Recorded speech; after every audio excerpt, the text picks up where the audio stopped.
e Ana eram bons, uma coisa verdadeira e sumarenta. Cresciam, tomavam banho, exigiam para si malcriados instantes cada vez mais complexos.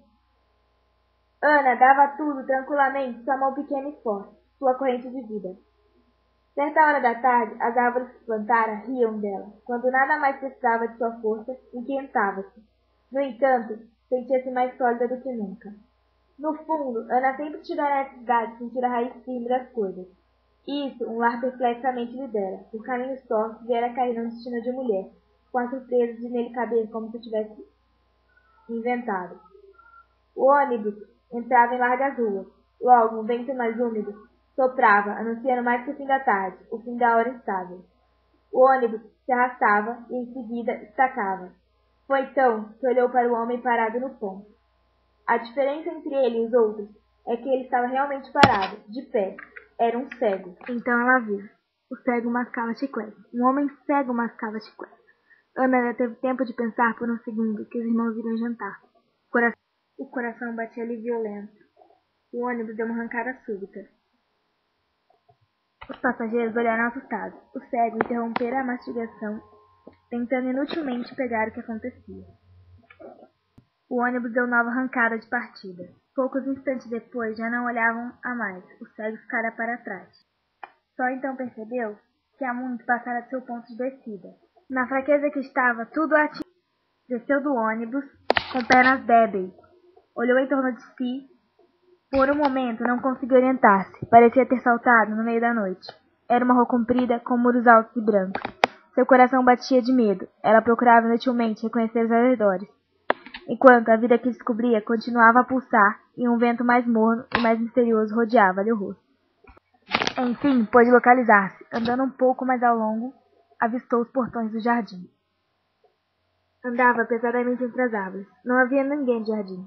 A vastidão parecia acalmá-la. O silêncio regulava sua respiração. Ela adormecia dentro de si. Ao seu redor havia ruídos serenos, cheiro de árvores, pequenas surpresas entre os cipós.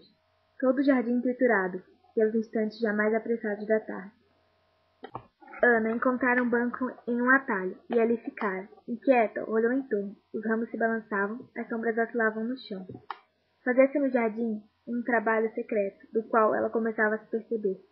Nas árvores, as frutas eram pretas, doces como mel, com suavidade intensa, que morejavam as águas. No tronco da árvore pregavam-se as luxuosas patas de uma aranha. Ao mesmo tempo que imaginário era o mundo de se comer com os dentes, o mundo de volumosas dálias e tulipas. Os troncos eram percorridos por parasitas folhosas. Mas quando se lembrou das crianças diante das quais se tornara culpada, ergueu-se com uma exclamação de dor. Quase corria, e viu o jardim em torno de si, com sua personalidade soberba. Enquanto seguia para casa, Ana só pensava em seu filho brincando em um tapete. Parecia à beira de um desastre. Sua alma batia-lhe o peito. O que sucedia? A piedade pelo cego era tão violenta como uma ânsia. Mas o mundo lhe parecia seu. Ela amava o mundo. Sujo, amava o que fora criado. Amava com nojo, do mesmo modo como sempre fora fascinada pelas ostras, com aquele vago sentimento de asco que a aproximação da verdade lhe provocava. Abraçou o filho quase a ponto de machucá-lo, como se soubesse de um mal. O cego ou o belo jardim botânico? Agarrava-se a ele, a quem queria acima de tudo. Fora atingida pelo demônio da fé. A vida é horrível, disse-lhe baixo. O que faria se seguisse o chamado do cego? Iria sozinho? Havia lugares, pobres e ricos que precisavam dela? Ela precisava dele. Tenho medo, disse. Sentia as costelas delicadas da criança entre os braços. Ouviu seu choro assustado. A criança mal sentiu os braços afrouxar e correu assustada. Correu em direção ao seu quarto. Ana foi ajudar a empregada a preparar o jantar. Seus irmãos viriam para o jantar. Não havia como fugir. Os dias que ela forjara haviam se rompido na crosta e a água escapava. Estava diante da ostra. Não havia como não olhá-la. De que tinha vergonha? É que já não era mais piedade. Não era só piedade.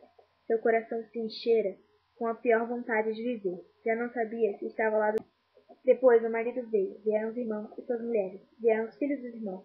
Jantaram com as janelas abertas. Ana estava um pouco pálida e ria suavemente com os outros. Depois do jantar, enfim, a primeira brisa mais fresca entrou pela janela.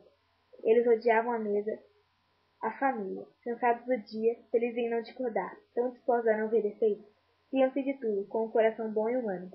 As crianças cresciam admiravelmente em torno deles. Como uma borboleta, Ana prendeu um instante entre os dedos, antes que ele nunca mais fosse seu. Depois, quando todos foram embora e as crianças já estavam deitadas, ela era uma mulher bruta que olhava pela janela e pensava no jardim. A cidade estava adormecida e quente, e ela dizia: o que o cego desencadeara saberia nos seus dias?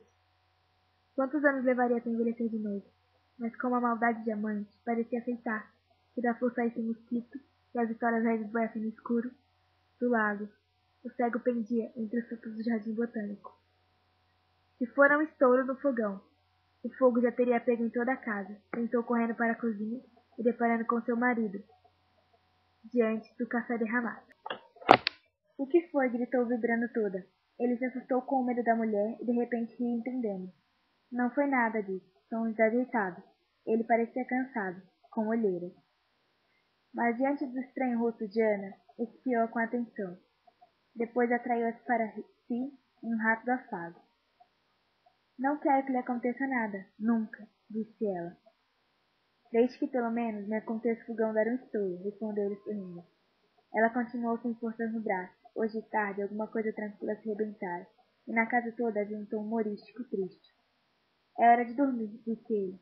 É tarde, e um gesto que não era seu, mas que pareceu natural, segurou a mão da mulher, levando-a consigo, sem olhar para trás, afastando-a do perigo de viver. Acabara-se a vertigem de bondade, e se atravessara o amor e o seu inferno. Penteava-se agora diante do espelho, por um instante sem nenhum mundo no coração.